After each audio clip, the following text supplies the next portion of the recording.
The whole city watched the moment he shoved her to the ground. But nobody, not the cameras, not the crowd, not even the officer himself, knew he had just humiliated the future mayor's wife. The cold November wind swept through the streets of downtown Baltimore as hundreds of people gathered outside City Hall waiting for election results that would decide the future of the city. Giant news vans lined the curb with satellite dishes pointed toward the dark sky, while reporters in heavy coats rehearsed breaking news lines under the glow of floodlights. American flags hanging above the marble entrance twisted sharply in the wind as the crowd pressed closer against the barricades, phones raised high. Everyone desperate to capture the historic night unfolding before them. Some people waved campaign signs with Ethan Carter's name printed in bold blue letters, while others argued loudly about politics near the stone steps leading into the building. Tension floated through the air like static before a thunderstorm. Just 50 feet away from the entrance stood Naomi Carter, wrapped in a long camel-colored coat with her hands tucked quietly into her sleeves. She kept her head lowered, avoiding attention even as reporters brushed past her searching for reactions from voters. Naomi had spent the entire campaign staying away from cameras. While Ethan Carter became one of the most talked-about mayoral candidates in Maryland, she remained almost invisible to the public, choosing privacy over spotlight. But tonight she had come for one reason only: to watch the man she loved potentially change history. Her eyes lifted toward the massive LED screen mounted above City Hall as early election numbers flashed across the display. Ethan Carter was leading. The crowd erupted into cheers. Car horns echoed through nearby intersections. Somewhere behind Naomi, a street drummer pounded against plastic buckets while reporters shouted into microphones about record voter turnout. For a brief second, Naomi smiled to herself. Then the moment shattered. "Move back," a sharp voice barked through the noise. Officer Daniel Reeves pushed through the barricade line with aggressive urgency, his heavy boots striking the pavement as he scanned the crowd. Tall, broad-shouldered, and visibly irritated, Reeves had already spent hours controlling protesters, reporters, and excited supporters flooding the plaza. Sweat darkened the collar of his uniform despite the freezing temperature. His patience was gone. Naomi instinctively stepped backward to give space, but Reeves locked eyes on her immediately. Something about her calmness seemed to irritate him even more. "I said move," he snapped louder this time, drawing attention from nearby cameras. Naomi raised her hand slightly, her voice calm and respectful. "I'm not causing trouble, officer." But Reeves wasn't listening. In front of dozens of people holding up phones, he forcefully shoved her away from the barricade.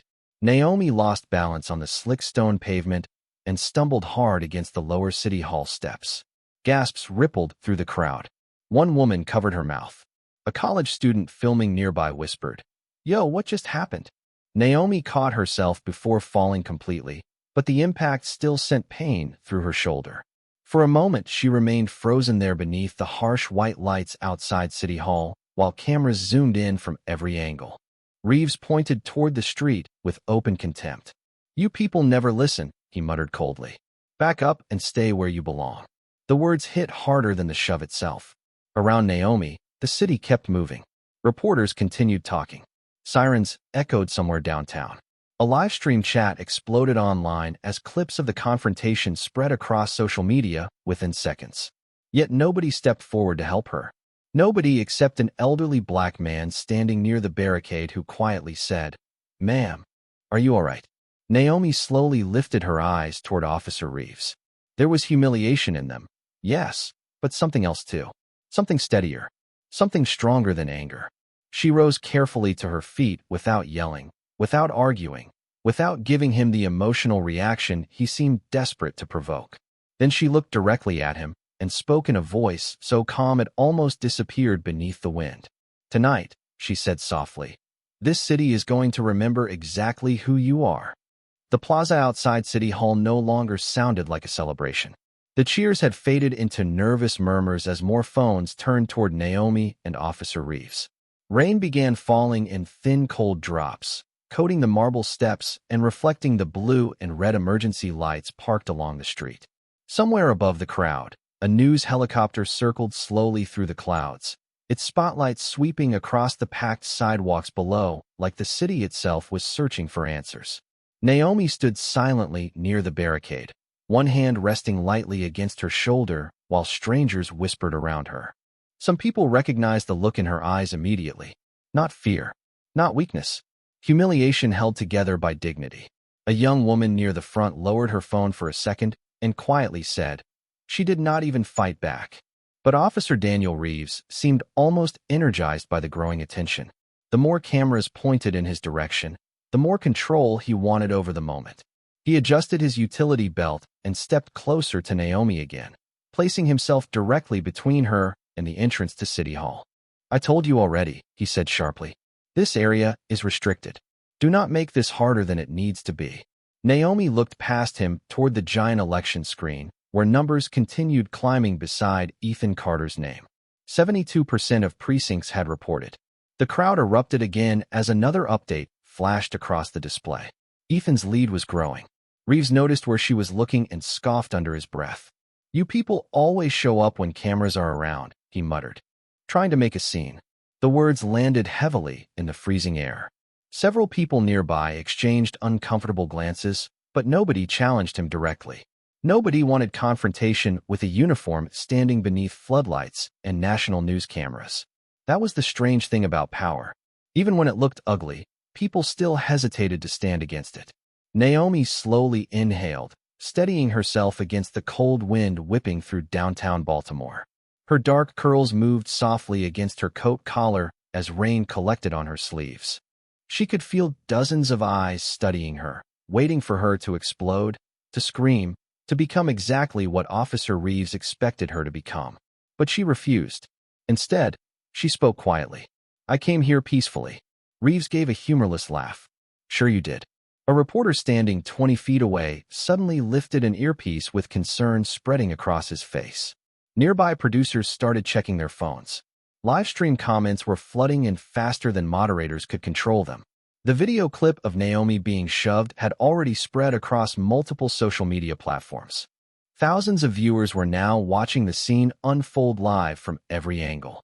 Some demanded Reeves be removed immediately. Others defended him without even knowing what happened. But one comment began appearing again and again across every stream.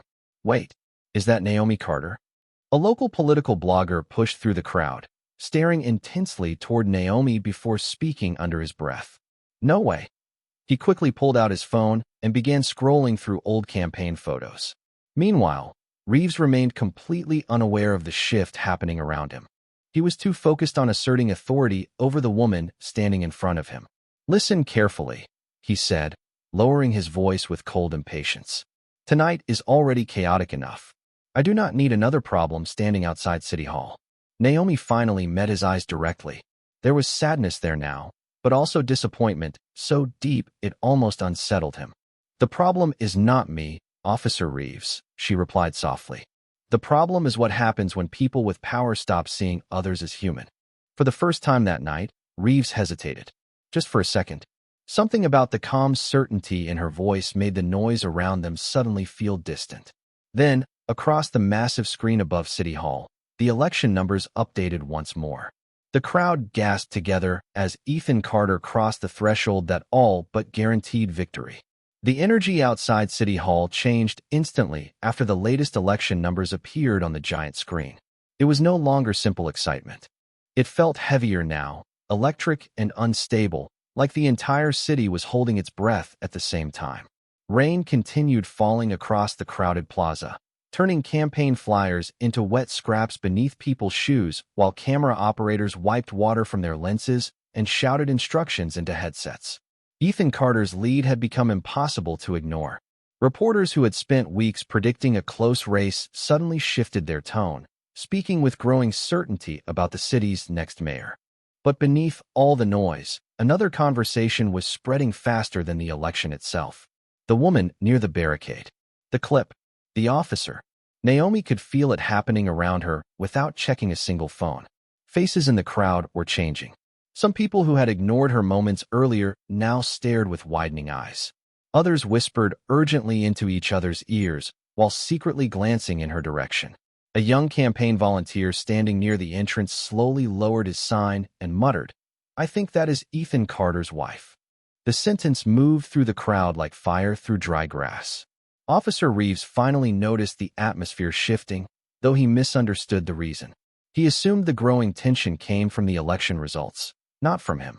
He adjusted his radio and stepped closer to Naomi once again, trying to regain control over a situation that no longer belonged to him.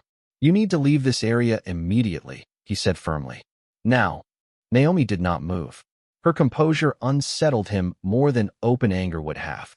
She stood beneath the cold rain with quiet dignity, her coat dampened by the weather, her eyes calm despite the humiliation she had endured in front of half the city. Imagine standing there while strangers debate your worth with cameras pointed at your face. Imagine being treated like a threat while doing nothing except existing in the wrong place at the wrong moment. That was the weight Naomi carried silently as people around her began realizing who she was. Across the plaza, a political correspondent suddenly interrupted a live broadcast mid-sentence. "Hold on," the reporter whispered to her producer while staring toward Naomi. "Give me confirmation right now." Nearby, several police officers exchanged uncertain looks after hearing murmurs from reporters behind them. One younger officer quietly leaned toward Reeves and said, "Daniel, maybe we should slow this down." Reeves frowned immediately. "Slow what down? I think she might be connected to the campaign." Reeves gave a dismissive scoff. "Everybody here thinks they are connected to the campaign." But even he could no longer ignore the phones pointed directly at him now. Livestream comments flooded every platform faster than moderators could remove them. "That is Naomi Carter. Somebody tell him who she is. Oh my God, this man just shoved the mayor-elect's wife." The realization had not fully reached Reeves yet, but it was getting closer with every passing second. Then Naomi's phone vibrated softly inside her coat pocket. She glanced down at the screen for the first time all night. Ethan calling. The name alone made her chest tighten. For a brief moment, she considered answering. She imagined his voice asking where she was, whether she was safe, whether she had seen the numbers climbing toward victory. But Naomi could not bring herself to interrupt the biggest moment of his life with what had just happened outside those steps. So instead, she silenced the call and slipped the phone back into her pocket. Reeves noticed the movement immediately. "No phones while I am speaking to you," he snapped. Naomi looked at him carefully, almost sadly now. "You still think this moment is about control," she said quietly. "That is why you cannot see what is happening around you." Before Reeves could respond, a thunderous roar exploded from the crowd as the giant election screen flashed bright blue across the rain-soaked plaza. Ethan Carter had officially been declared the winner. The moment the race was called, the entire plaza outside City Hall erupted into chaos. Supporters screamed with joy as blue confetti cannons exploded near the front steps, sending wet paper spiraling through the cold Baltimore rain. Reporters nearly tripped over cables trying to reposition their cameras while producers shouted into headsets about breaking coverage. Car horns echoed from surrounding streets. Somewhere in the crowd, people began chanting Ethan Carter's name over and over until the sound rolled across downtown like thunder. But in the middle of all the celebration, Naomi stood completely still. Her eyes remained fixed on the glowing screen above City Hall, while the city around her celebrated the rise of a new mayor. For one brief moment, emotion softened her face. Pride, relief, love.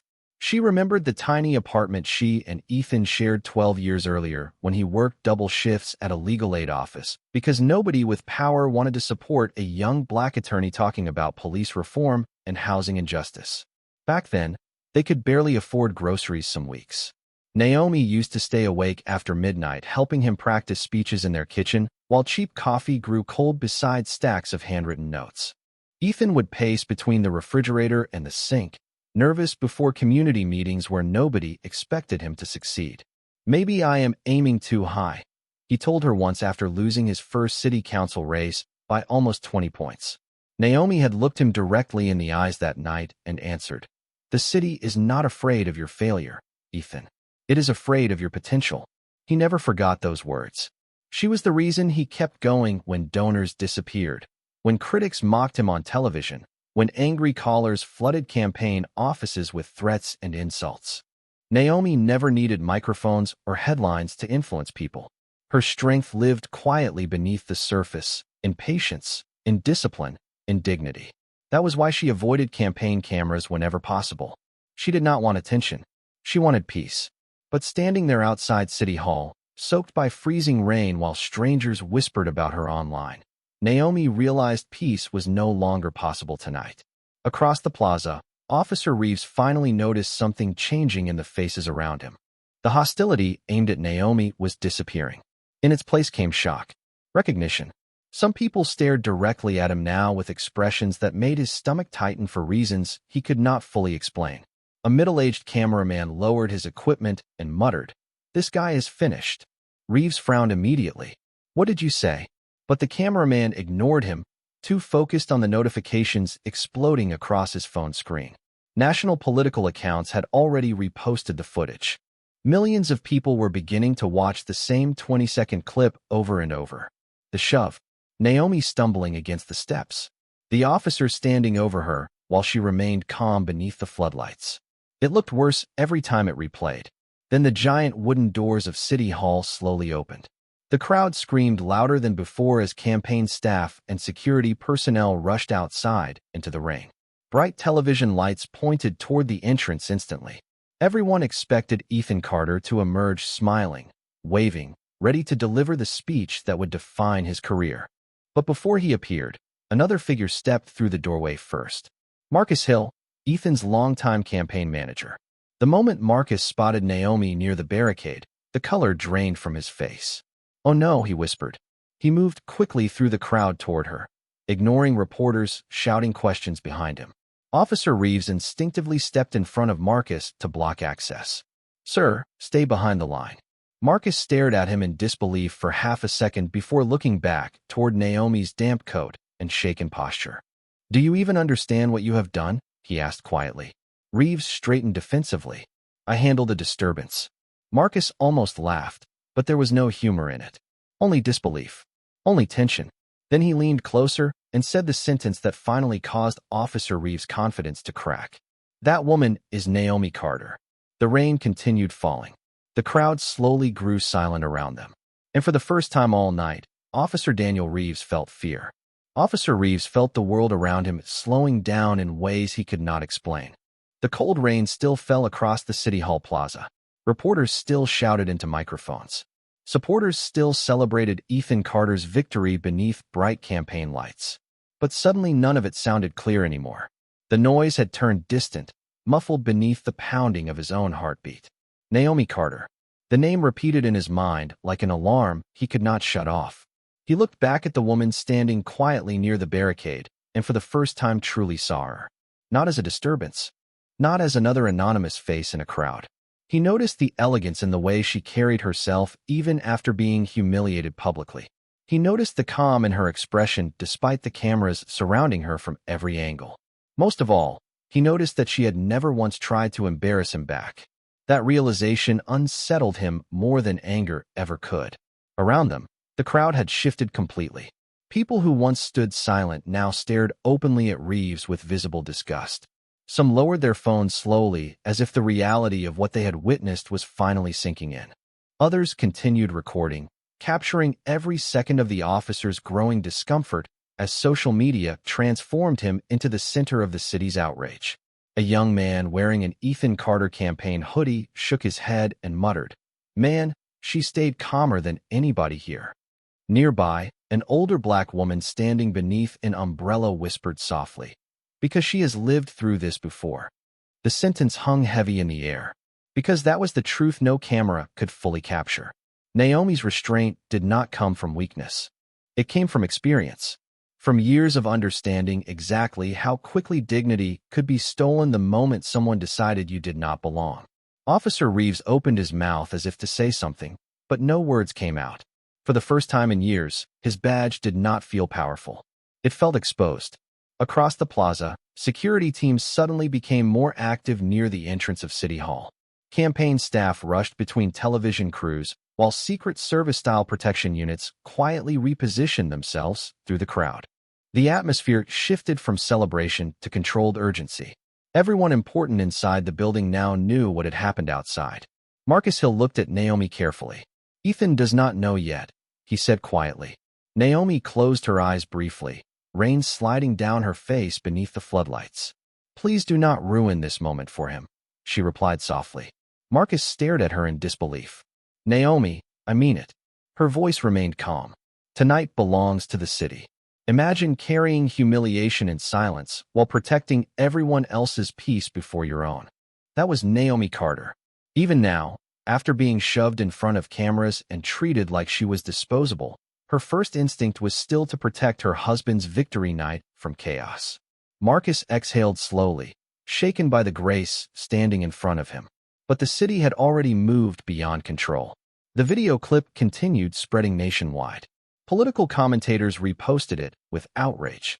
Civil rights attorneys demanded investigation before midnight. Local news stations replayed the footage beside headlines about Baltimore's newly elected mayor. And standing in the middle of all of it was Officer Daniel Reeves, completely unprepared for the consequences closing in around him. Then the giant doors of City Hall opened once more. This time, the reaction from the crowd became deafening. Ethan Carter finally stepped outside beneath the rain and lights, wearing a dark navy overcoat and the stunned expression of a man whose life had changed forever in a single night. Cameras exploded with flashes as reporters screamed his name from every direction. But Ethan barely acknowledged any of them, because before he could even wave to the city celebrating him, his eyes found Naomi standing near the barricade. And the moment he saw her face, his smile disappeared. The celebration outside City Hall faded into an uneasy silence the moment Ethan Carter locked eyes with Naomi. 1 second earlier, the plaza had sounded like victory. Reporters shouting, supporters cheering, music echoing through rain-soaked streets. But now something else spread across the crowd. Confusion, concern. The newly elected mayor stood frozen beneath flashing cameras as his gaze settled on his wife's damp coat, the tension in her posture, and the officer standing only a few feet away from her. Ethan's expression changed instantly. Not anger at first. Hurt. Deep, unmistakable hurt. He stepped away from the podium prepared for his acceptance speech without waiting for campaign staff to follow. Secret Service-style security agents immediately moved beside him while reporters scrambled backward to clear a path through the packed plaza. Ethan, journalists shouted from every direction. Mayor Carter, over here. But he ignored every microphone, every camera, every celebration. His focus remained entirely on Naomi. Officer Reeves felt panic tightening in his chest as the reality of the situation finally became unavoidable. The man walking toward him through the rain was no longer just a candidate on campaign posters. He was the future mayor of Baltimore, and the woman Reeves had humiliated in front of the entire city was his wife. Around them, thousands of people watched in complete silence. The rain tapped softly against umbrellas and television equipment, while giant floodlights reflected across the marble steps outside City Hall. Nobody moved. Nobody even seemed to breathe. Ethan finally reached Naomi and stopped directly in front of her. His eyes scanned her carefully, searching for injuries, searching for understanding, searching for answers he was almost afraid to hear. Naomi, he said quietly, his voice unsteady beneath the storm of cameras surrounding them. What happened? Naomi looked up at him gently. Even now, she tried to protect his peace. It is okay, she whispered. But Ethan immediately shook his head. No, he said softly. It is not. The sentence cut through the plaza harder than shouting ever could, because people could hear the heartbreak inside his voice. Not political anger, not public performance, just a husband realizing the woman he loved had been publicly humiliated while the entire city watched. Ethan carefully touched Naomi's shoulder, noticing the discomfort she tried to hide. His jaw tightened slightly. Behind him, campaign staff exchanged nervous looks while reporters whispered frantically into microphones. One national news anchor spoke, so quietly her voice almost disappeared beneath the rain. This may become the defining image of the night. Officer Reeves suddenly stepped forward, desperate to regain control over the disaster unfolding around him. Sir, he began quickly. There was a misunderstanding. Ethan slowly turned toward him. That was all it took. Just one look. Reeves stopped speaking immediately, not because Ethan appeared threatening. Quite the opposite. The calmness in his face made the moment unbearable. Ethan Carter did not look at him with rage. He looked at him with disappointment, so deep it seemed to hollow out the air between them. Imagine being seen clearly for the first time by someone whose respect you never earned.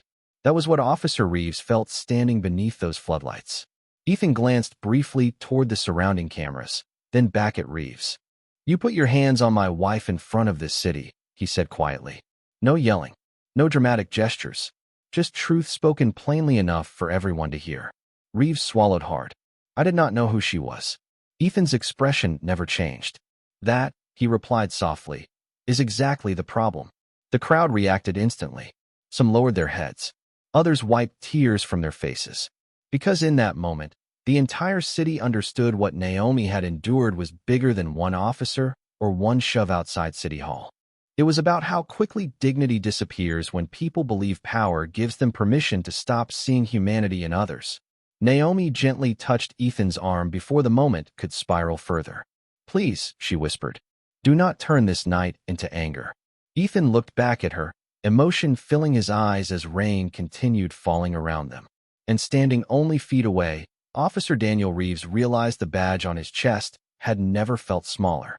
The rain continued falling across the City Hall plaza, softer now, almost gentle, as if even the storm itself understood something important was happening in front of the entire city. Ethan Carter stood beside Naomi beneath the harsh white floodlights while cameras captured every expression, every glance, every second of silence hanging between them. Supporters who had spent months waiting for this victory no longer cheered. Reporters who normally fought for louder headlines suddenly lowered their voices. Even the police officers stationed around the barricades avoided looking directly at Officer Reeves. Because everybody could feel it now. The night had stopped being about politics. It had become something deeper, something painfully human. Ethan removed his dark overcoat without saying a word and carefully draped it around Naomi's shoulders to shield her from the cold rain. The gesture lasted only seconds, but millions of people watching online reacted immediately. Not because it looked dramatic, because it looked real. A husband protecting his wife after she had been publicly humiliated while trying to quietly support the biggest moment of his life. Naomi looked at him softly, emotion trembling beneath her calm expression. "You should be inside," she whispered. "They are waiting for your speech." Ethan glanced briefly toward the grand entrance of City Hall, where campaign staff and television crews stood frozen beneath the lights. Then he looked back at her. "They can wait." Those 3 words spread across the plaza in complete silence. Somewhere behind the cameras, a woman quietly began crying. Nearby, an older veteran standing under an umbrella removed his hat slowly and lowered his head. Because everyone watching understood the meaning hidden inside Ethan's voice. Power meant nothing to him if the person he loved had been treated without dignity. Officer Reeves stood only a few feet away, but it felt like miles now separated him from everyone else. His uniform suddenly felt heavier than it ever had before. The badge on his chest no longer looked like authority beneath the cameras. It looked like evidence. He tried to speak again, his voice strained with panic and shame. "Mayor Carter, sir, I never intended." Ethan raised a hand gently, stopping him before he could continue. Not aggressively, not dramatically, calmly. "Do not apologize because of who she is," Ethan said quietly. "Apologize because she deserved respect before you knew her name." The sentence hit harder than outrage ever could. Around them, people slowly lowered their phones as the weight of those words settled across the crowd. Imagine hearing someone explain injustice so simply that excuses suddenly become impossible. That was the moment unfolding outside City Hall. Reeves opened his mouth again, but nothing came out. For the first time in his career, he had no control over the situation standing in front of him. The cameras were not protecting him. The crowd was not supporting him. Even the officers nearby looked uncomfortable, silently shifting their weight beneath the rain while avoiding eye contact. Then a police captain pushed through the barricade line with urgency in his face. "Officer Reeves," he said firmly, "step away from the scene." Reeves stared at him in disbelief. "Captain, I was just doing my job." The captain's expression hardened immediately. "Your body camera footage is already under review." The words landed like a collapse beneath Reeves' feet. Naomi watched the exchange quietly, but there was no satisfaction in her face. No revenge, only exhaustion. Because moments like this were never victories for people like her. They were reminders. Reminders of how quickly dignity could disappear the moment someone decided your skin made you suspicious instead of human. Ethan gently took Naomi's hand, as the rain soaked the marble steps around them. "Come with me," he said softly. But before they turned toward City Hall, Naomi paused and looked back once more at Officer Reeves standing alone beneath the floodlights. Her voice remained calm when she finally spoke. "Tonight did not expose who I am," she said quietly. "It exposed who you became when you thought nobody important was watching."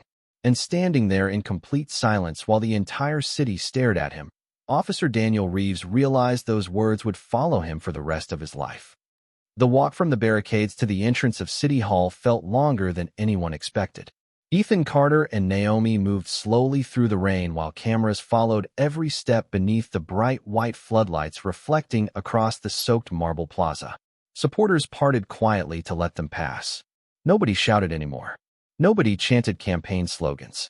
The celebration that had once sounded explosive now carried a strange heaviness, as though the city itself had been forced to look directly into a truth it usually avoided.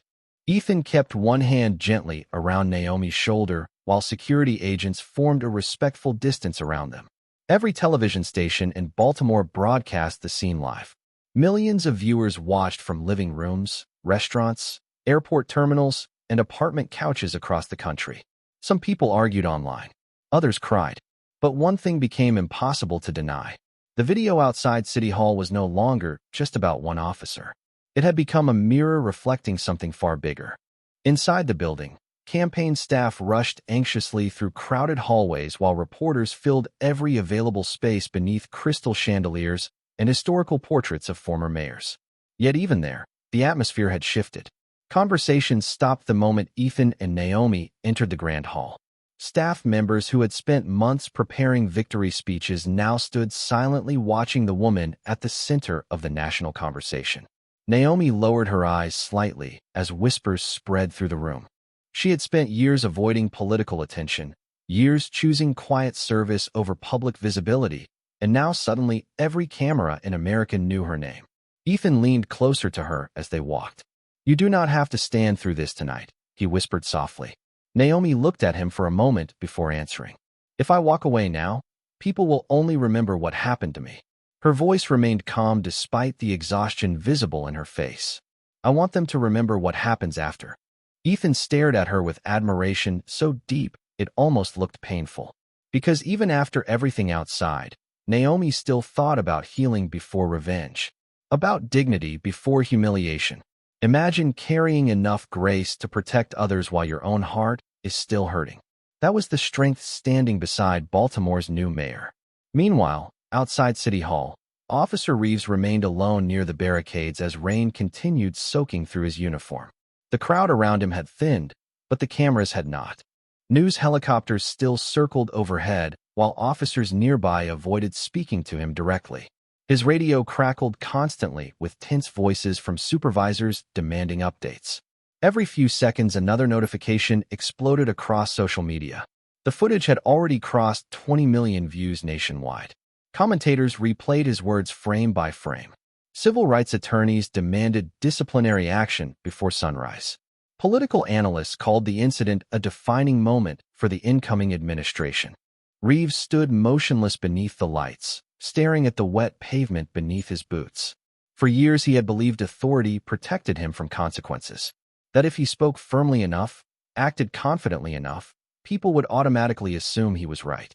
But standing there now, while the city watched him unravel in real time, he realized something terrifying. The badge had not exposed Naomi's worthlessness. It had exposed his own blindness. Back inside the Grand Hall, campaign organizers finally signaled that Ethan needed to deliver his acceptance speech. The crowd gathered tightly near the stage while cameras pointed forward in anticipation. Ethan stepped toward the podium slowly, then paused before speaking. His eyes moved across the room filled with politicians, reporters, donors, and supporters. Then he looked directly toward Naomi, standing quietly near the side of the stage beneath the warm chandelier light. The room fell completely silent. Ethan adjusted the microphone carefully, but when he finally spoke, his voice carried none of the excitement people expected from a victorious politician. Only honesty. "Tonight," he began quietly, "this city trusted me with power." He paused, emotion tightening briefly in his chest. But power means absolutely nothing if we forget how to treat people with dignity before we know their status, their title, or their last name. The room remained frozen beneath his words. Somewhere in the back, a reporter slowly lowered her notebook. And standing alone outside beneath the cold Baltimore rain, Officer Daniel Reeves listened through a nearby television monitor as the entire city heard the lesson he had learned too late. By sunrise, the video outside Baltimore City Hall had become one of the most watched clips in the country. News stations replayed the footage every hour. Radio hosts argued about it during morning commutes. Teachers discussed it in school break rooms. Church groups shared it in text chains. Some people focused on the officer. Others focused on politics. But most could not stop talking about Naomi Carter and the way she carried herself through humiliation without surrendering her dignity. That was the part people remembered most. Not anger, not chaos, grace under pressure. 3 days later, the city gathered once again beneath the tall white columns of City Hall, but this time the atmosphere felt completely different. The rain was gone. Winter sunlight stretched across the marble plaza while television crews prepared for Ethan Carter's official swearing-in ceremony as Baltimore's new mayor. American flags moved softly in the cold morning wind. Families crowded behind barricades holding phones and coffee cups while children sat on their parents' shoulders trying to see the stage. Yet despite the celebration, there was still a quiet seriousness hanging in the air, as if the city understood this ceremony carried more meaning now than politics alone. Inside the building, Ethan adjusted his tie in a small preparation room while aides rushed through final schedules around him. Through the open doorway came the muffled sounds of reporters and musicians gathering outside. Naomi stood near the window watching sunlight reflect across downtown Baltimore. Her shoulders still ached slightly from the fall outside City Hall days earlier, but she had refused every request to turn herself into a symbol of outrage. She declined national interviews. She rejected television offers. She even refused to mention Officer Reeves publicly. Ethan looked at her carefully. "People want to hear from you," he said softly. Naomi smiled faintly without turning from the window. "No," she replied. "People need to hear from each other." Ethan stared at her quietly, once again reminded why he had fallen in love with her long before campaigns and headlines ever existed. Naomi had always understood something many powerful people forgot. Healing a city required more than punishment. It required honesty. Outside the building, another scene unfolded away from cameras near the edge of the plaza. Officer Daniel Reeves stood alone across the street wearing plain clothes instead of a uniform for the first time in nearly 16 years. Internal Affairs had suspended him pending investigation, while public pressure continued mounting nationwide. The badge he once carried with pride now sat sealed inside an evidence envelope somewhere downtown. Reeves watched the growing crowd in silence, his hands buried deep inside his coat pockets against the cold. Nobody recognized him immediately without the uniform. That reality hurt more than he expected, because for years he believed the badge made him important. But standing there alone while the city moved forward without him, he realized how empty that kind of power truly was. Imagine spending your entire life believing authority earns respect, only to discover respect was supposed to come from humanity all along. That was the lesson Reeves carried as church bells echoed softly through downtown Baltimore. Then the ceremony began. Ethan Carter stepped onto the outdoor stage beneath bright winter sunlight as applause rolled through the plaza. But before taking his oath, he turned slightly toward Naomi standing beside him in a cream-colored coat, calm and graceful beneath the cameras now focused entirely on her. Ethan reached for her hand gently. "Before I serve this city," he said into the microphone, his voice carrying across the silent crowd, "I want to thank the woman who taught me what leadership actually looks like." Naomi lowered her eyes humbly as emotion spread through the audience. Some people wiped tears from their faces. Others simply stood still, holding the moment quietly inside themselves. Ethan looked toward the crowd one final time before continuing. "Power is not proven by how you treat important people," he said softly. "It is proven by how you treat people when you believe they have nothing to offer you." Complete silence followed his words. Even the wind seemed to pause above the plaza. And somewhere across the street, standing unnoticed among strangers, Daniel Reeves finally understood that the most painful consequences are not always delivered through punishment. Sometimes they arrive through truth. Because the woman he once dismissed outside City Hall did not destroy him with anger. She exposed him with dignity. And in the end, the city remembered her strength far longer than it remembered his badge.